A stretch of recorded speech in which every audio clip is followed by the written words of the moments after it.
კვლავ ნიჭიერი და ნახევარფინალური შოუს დაწყებამდე შარშანდელი კონკურსის გამარჯვებული კარდანახელი ბიჭის მეორე დაბადება. ურთულესი ოპერაციის შემდეგ ვანო ფიფიას სრულყოფილ ცხოვრებას უბრუნდება. არანაირი გასულება არ ქონია ოპერაციაზე, რაც მინდოდა დაგეგმილი რაცობა მოვიდა ყველაფერი ისე ისე. გასული წლის ნიჭიერის გამარჯვებულის ვანო ფიფიას ცხოვრებაში კიდევ ერთი ამჯერად საციცოცხლო მნიშვნელობის სიახლეა. პატარა კარდანახელი ბიჭი, როგორც მას გადაცემის წამყვანები უწოდებდნენ, არც თუ ისე ხანგრძლივი პერიოდის შემდეგ სრულფასოვნად სიარულს შეძლებს.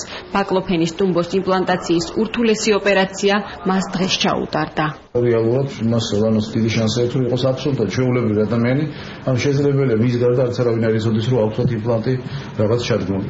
აი ამაზე საუბარი, მას გამოუწოდება როგორც სიარული, ასევე სახის კუნთები, ასევე კისრის კუნთები, საქმეებს ასეთად გაასწორებს და აიკავებს, მაგრამ ეს რა თქმა უნდა გარკვეული ვარჯიშის და წამლის შერშევის მერე არის. წარმატებული ოპერაციის საფუძველზე ექიმისგან ასეთი პასუხის მოსმენა ათასობით გულშემატკივართან ერთად ყველაზე მეტად ვანოს დედას გაუხარდა. ნანა ბიბლიანი ამბობს, რომ პატარა ნიჭიერს რთული დიაგნოზის და ხანგრძლივი უშედეგო მკურნალობისგან გამომდინარე გამოჯანმრთელების იმედი აღარ ჰქონდა. საქართველოს ბანკმა შეგვატყობინა უარზე იყო თავიდან, არაფერი არ მეშველება მეო და არ მინდა ისე ოპერაცია და ისინიც ვაწყარო და მეც ვიწვალო. როცა მოვიდი ბატონი ლაშამ რომ აუხსნა მდგომარეობა და ეს უკვე დაუშვა ჭკუაში და ძალიან დღეებს ითვლი და როდის დატყეს ბედნიერი დღეც. ნიჭიერის აღმოჩენისთვის ოპერაციის გასაკეთებლად საქართველოს ბანკმა ქირურგით სწორედ რუსთავიორის ეთერით აღმოაჩინა. გადაცემა პოსტსკრიპტუმში გასული სიუჟეტის შემდეგ ბანკის წარმომადგენლები ნეიროქირურგ ლაშა ბაქრაძეს დაუკავშირდნენ და ნიჭიერის გამარჯვებული შეახვედრეს. 30,000 ლარი ქირურგიული ჩარევის საფასურიც საქართველოს ბანკმა გადაიხადა.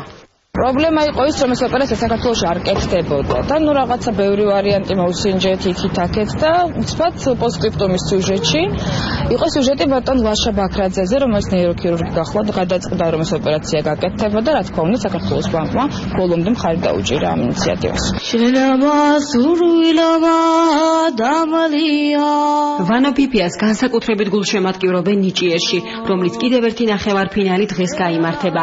გადაცემის ფინალზე დასასწრებად კი ფილარმონიის დიდ საკონცერტო დარბაზში გასული წლის გამარჯვებულს უკვე ასობით გულშემატკივარი დაელოდება. სასიხარულო ამბავია, დღეს ჩაიარა უკვე ოპერაციამ და ჩვენ ვიმედოვნთ და იმედი გვაქვს, რომ ფინალისტვის, როცა ფინალი იქნება, ვანო უკვე ისე მდგომარეობაში იქნება, რომ შეძლოს სულ ცოტა დასწრება და თუ ექიმების რეკომენდაციაც იქნება და თვითონაც თავს კარგად იქნებს, სცენაზე გამოსვლაც კი. რა ფორმით წარსდგება მაყურებლის წინაშე ნიჭიერის 15 წლის გამარჯვებული ვანო ფიფია ეს გრანდიოზულ საფინალო კონცერტზე გახდება ცნობილი.